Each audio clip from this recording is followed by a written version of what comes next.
Hey Kat, welcome to the podcast. How are you doing? Good. How are you? Good. I'm so excited to jump in and dive in with you. Right before we jumped on the recording here, we were talking a little bit about what you're doing with FAM, and I love it and everything you're bringing to it. So with that, how about we jump in first with what is FAM? Yes, yes. So FAM is a place, a website where you can go and discover LGBTQ plus owned e-commerce brands and mostly virtual service providers. And then we've got some fam faves on there, so curated products that we love from queer-owned brands. And beyond that, we also have a component of storytelling. We really care deeply about telling the stories of these entrepreneurs and these founders and sharing that knowledge and the learnings with the rest of the community. So there is a blog section where we do conduct interviews with a lot of the entrepreneurs. I love that.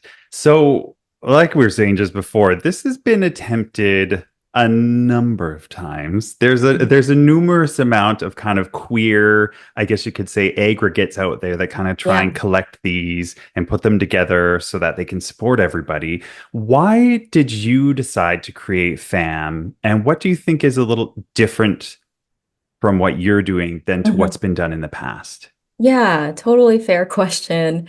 I think for Marianna and I, so Marianna is my co-founder and also my life partner, my wife. We have very specific professional backgrounds. And so for me, I have a background in product, user experience, design, for, about 2 decades now. And then my wife has experience in marketing and entrepreneurship as well. So we're very visual people. We would consider ourselves older queers now. I won't put a number out there because I don't want to offend anybody, but we are older. We're not, in our 20s anymore.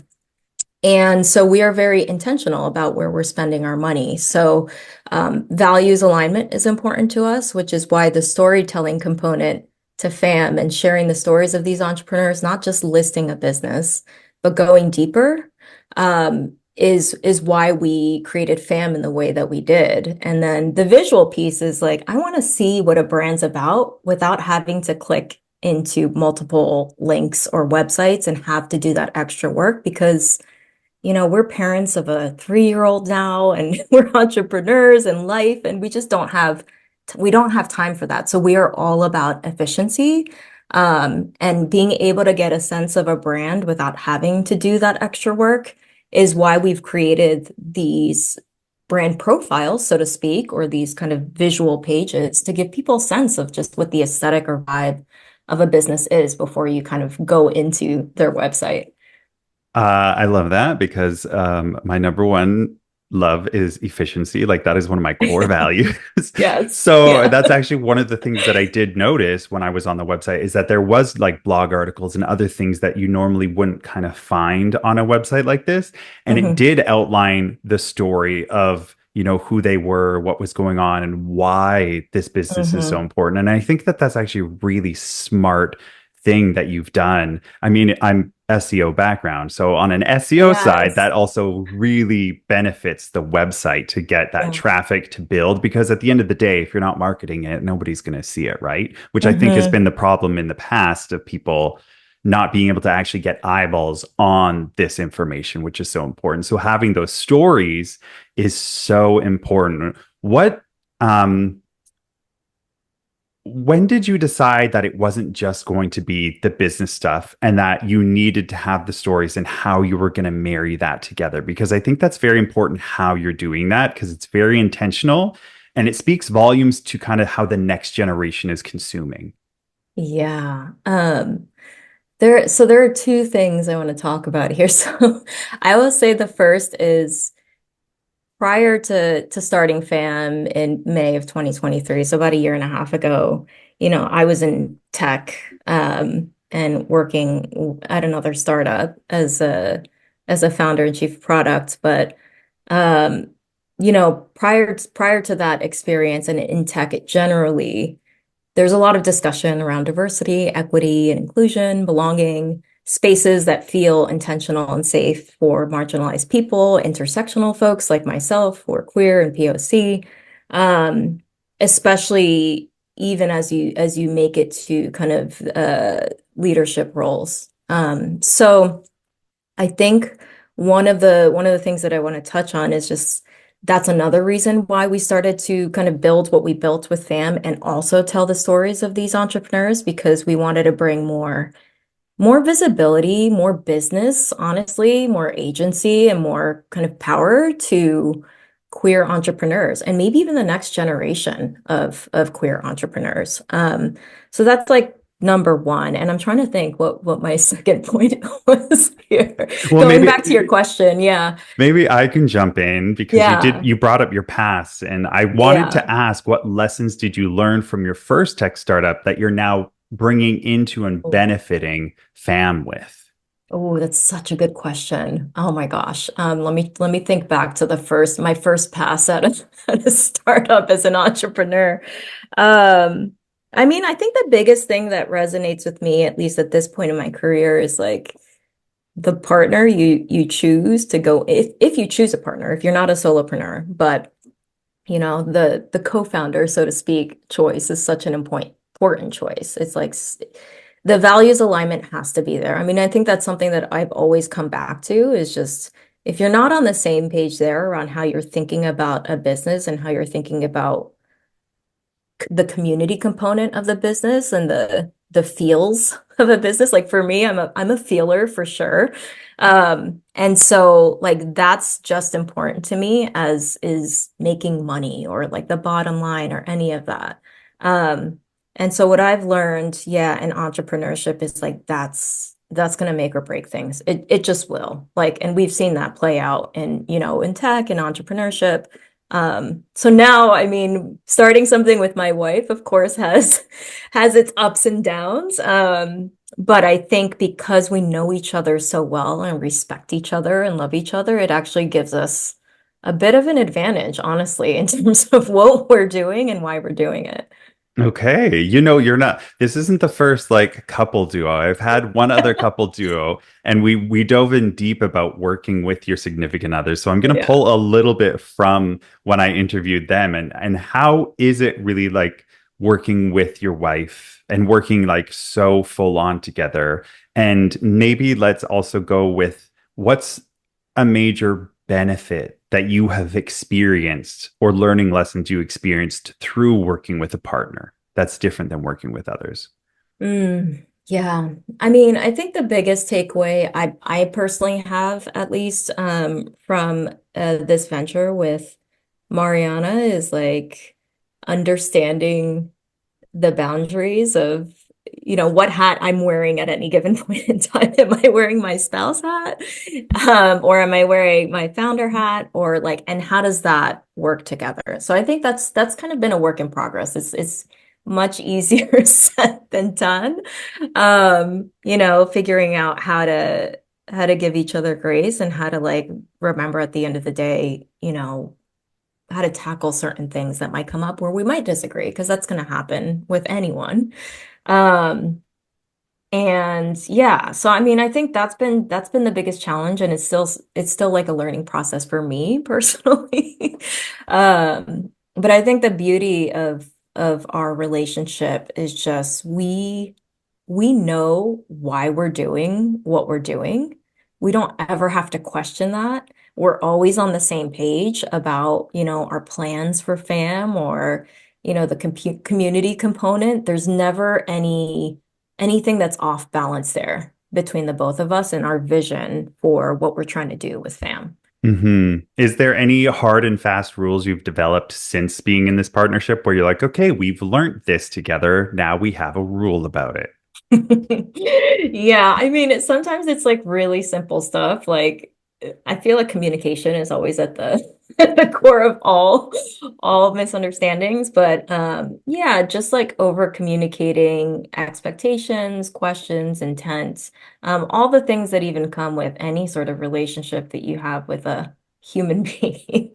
I think what's been interesting too is like we both work from home and we have I don't know if is a 3-year-old considered a toddler? I don't even know. I'm one of those. gay men who's like, no kids, we're good to Yes. go. So I just wrong So crowd. But yeah, sure, I would call it a toddler. But yeah, like even having, our kiddo here a couple times a week and like taking breaks from work and also just shutting it down when we need to shut it down. I've been, in the startup space for so long that in the early days, I burnt myself out. Like I really did. I worked like 80 hours a week, nights, weekends, compromised all my friendships, relationships, back in the day. And I've learned the hard way that you can't do that. And for us, like we are so intentional about what we put into Famm, and also just creating hard and fast lines in the sand where we're like, okay, we're done with this. Like we're taking a trip for the weekend. We are not going to think about Famm, or it's time to spend time with our kiddo. Like let's shut down the computers and we'll get to this in the morning. So I think that's been like a muscle I've learned to flex over the years, but through hard and fast lessons for sure. I have to agree that you have to be careful as an entrepreneur not to burn yourself out. There is this old, not old mentality, but there's this mentality that clearly definitely exists, especially in the tech bro vibes, where Yeah, it's like yeah, burning yourself out and going yeah. at all cost is like a Hmm. badge of honor. And Yeah. I think that that's so doing a disservice to not only yourself, but doing a disservice to your business and the people Hmm. around you. Because it can Yeah. create such a toxic environment when you're not rested well, when you don't feel good, when your brain is so in depth in something, you don't have the perception to step back and kind of see the whole picture sometimes Hmm. because you're so Hmm. involved. And Yeah. so it's good that you said that, that's something important to you because I know I have very clear times that I'm allowed to, Hmm. my entrepreneur hat is on during the week, Monday through Yeah. Friday, this time to 5 p.m. kind of a Hmm. thing. And outside of those times, it's also, you need to be careful about training the other people around you to also respect those boundaries, Yes. Yeah. especially when you have business partners and other things of being like, hey, no, weekends is weekends. Like, if Hmm. you need to shoot off a text message or something so that you remember, cool. But don't expect a conversation to start or Exactly. emails or jumping on an email or this, that, and the other. You need to have that breathing space so that you can show up more fully when you come and you're doing Yeah. all of that. Yeah. So, in that, I know that that's a really great tip to take away for everybody, but do you have any other startup growth tactics that you've learned along the way that might help our listeners looking to start or grow their business? Mm. Yeah, I mean, I think for us with FAM specifically, and it's funny because I just had an advisor call with somebody in the tech space, around growth and kind of where to focus because I think a lot of folks bump up against this. Just focus is really hard and prioritization is super hard, especially when you're starting something new. Um, but I think for us, for Mariana and I, we knew like community was number one. I mean, I mentioned we have this perception of ourselves that we're a bit older, in the older queers, and so we had a desire to reconnect with community as well. And so when we started FAM, when we thought about, these interviews that we would do and wanting to meet these people and to also personally learn from them, um, that has been like the foundation of what we've kind of done with FAM. And so I think that's been our North Star, honestly. And like, revenue and all that stuff would come. We would figure it out, but community was always number one, and it still is as we think about the future of FAM and the next thing that we're building. So I would say, yeah, I mean, figuring out your North Star and like, I know a lot of folks give this advice, but it's so powerful. It's like your why are you doing this? Why do you care? Why do you give a shit? For us, like there are some really like strong, powerful emotional experiences that we've gone through professionally, personally, where we're doing what we're doing with FAM and why we're building community and why we're leading with community in an authentic and kind of real way, not in a like, you mentioned earlier there's a lot of other folks who are building similar things and power to them. Like we need all the freaking resources that we can get, honestly, as a queer community. So, and I think everybody brings a unique perspective, and there's enough pie for everyone. We should be making, as much pie as possible. But for us, there isn't enough representation in the business community for queers, especially queers of color. And so we want to create a community and an environment where we collaborate, where we connect, where we support, where it's not like cutthroat or gatekeeping.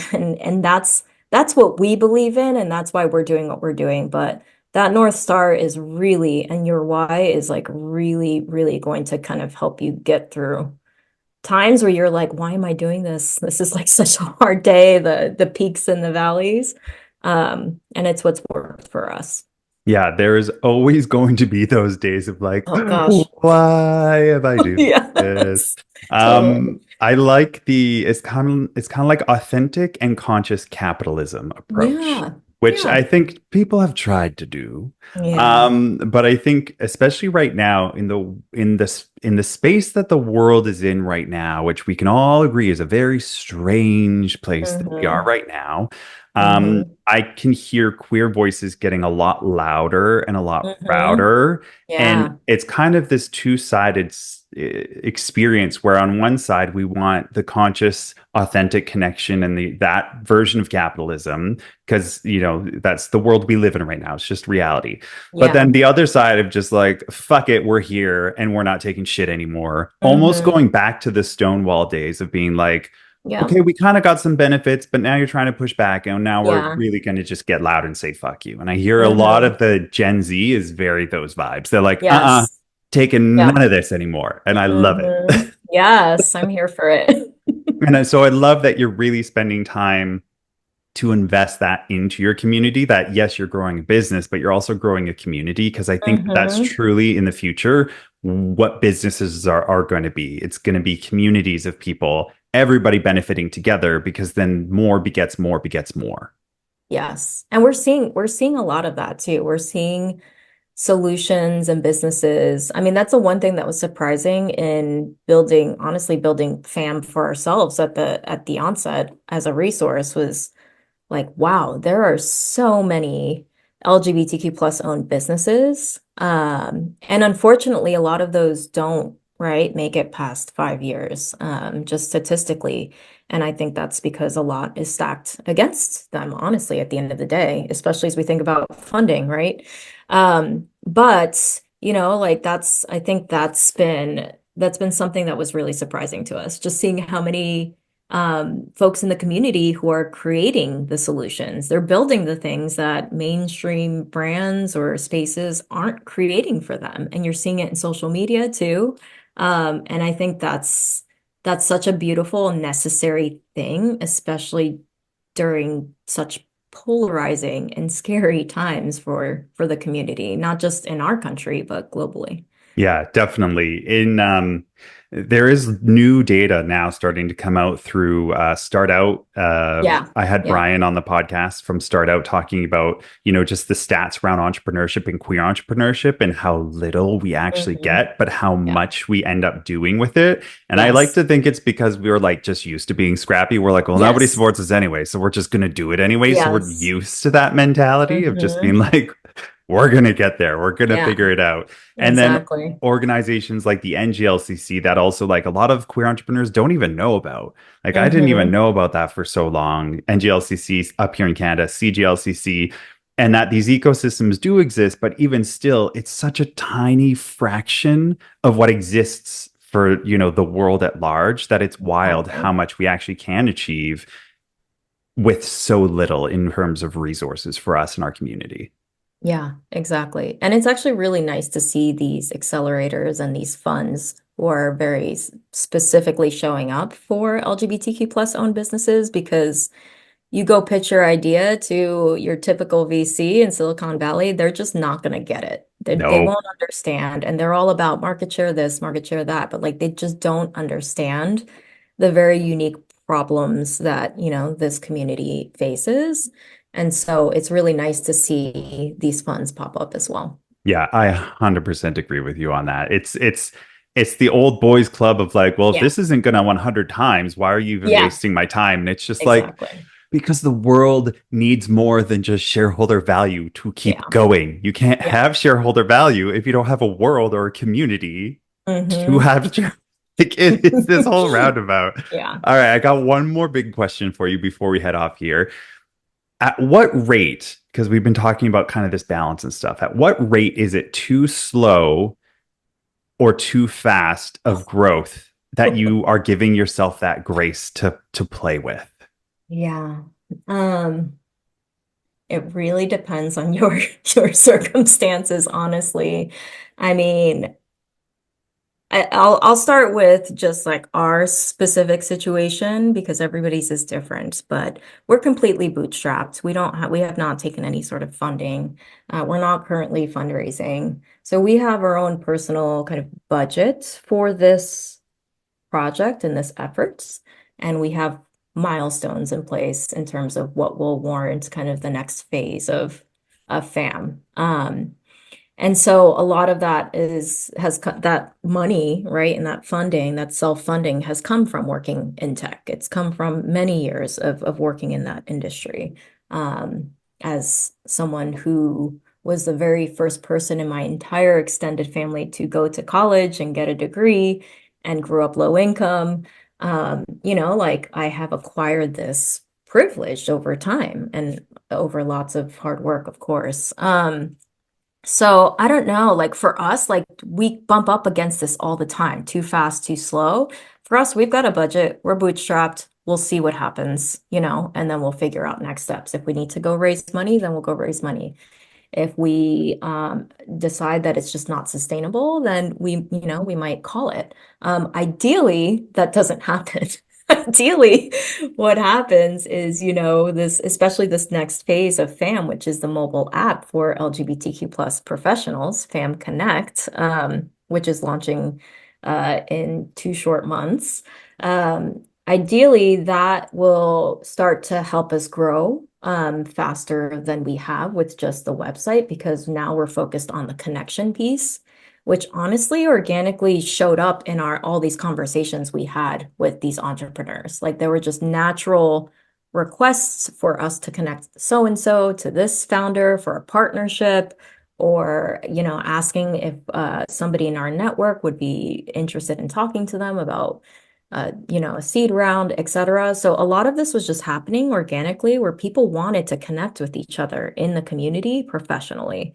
Um, so our plan for growth is like build this app, focus on the connection, and see what happens. But we have the privilege of being able to bootstrap, right? And so that determines the pace for us. And I think for a lot of other folks, it just depends. I know that that's such a, it's not a great answer, but it really does depend on the resources that you have, right? That will inform like how fast, how slow to go. I think I've always approached things as like move fast, ship fast, right? Learn fast, which I think still applies in some ways, but I think there's a lot of discussion in the product community, in the product world about actually intentionally shipping products and like avoiding the MVP, right? The minimum viable product and like going for the ideal user experience. And because we're building for the community, like safety, intention, all of that is so important. Like you cannot mess that up. Especially And with our so community. yeah, no, you can't. So like we're building at the speed that we're building and if we don't ship in November, then we don't ship in November, right? Because we want to be really thoughtful about this release, but it just depends. Definitely. Sorry. No, it's a totally valid answer. What about okay, last question. What about thoughts on an exit? Is this kind of the kind of project that you just kind of keep going and you enjoy for life? Or is this like one day you could sell to some kind of big company that wants to continue this growth and support and build that queerness into their ecosystem? Oh, that's such a good question. It's such a good question. I would say that that would be nice because, we can't work forever, obviously. Um, but I would, as I've been operating in the past, decade of my career, and as Mariana and I have both been operating via values, like leading with values first, no matter what company we're working for, who we're working with, just like picking your investors, right? You have to pick people who you're aligned with, or trouble will come up later down the road. And so, for me, yeah, an exit would be nice. It would be nice to retire, and to support like the rest of my family. But that person would really have to not fuck it up. It'd have to be Right, the words of very, RuPaul. right. Like, It'd they have to just be very can't. aligned. Yeah. Yeah. Energies, Yeah. business, all of it. It'd have to be like kind of the perfect partnership. Yeah. Yeah, Yeah. definitely. I hear that. I hear those vibes. This has been lovely conversation. Thank you so much for joining me. Where can Thank folks you, find out Calan. more about you and Famm? Yeah, you can visit heyfam2ms.com. That's our website right now. You could also sign up for the wait list for Famm Connect, the mobile app for queer professional networking, launching this November on our website as well. Yeah, you can find us on Instagrams, hey_fam, 2Ms. Magical. I'll make sure I have all those links in the show notes for anybody who's interested in checking out more. Thank you Yeah. so much for taking the time today, Kat. I Thank loved you, getting to know Calan. about Famm and chatting with you. Hey, thank you so much.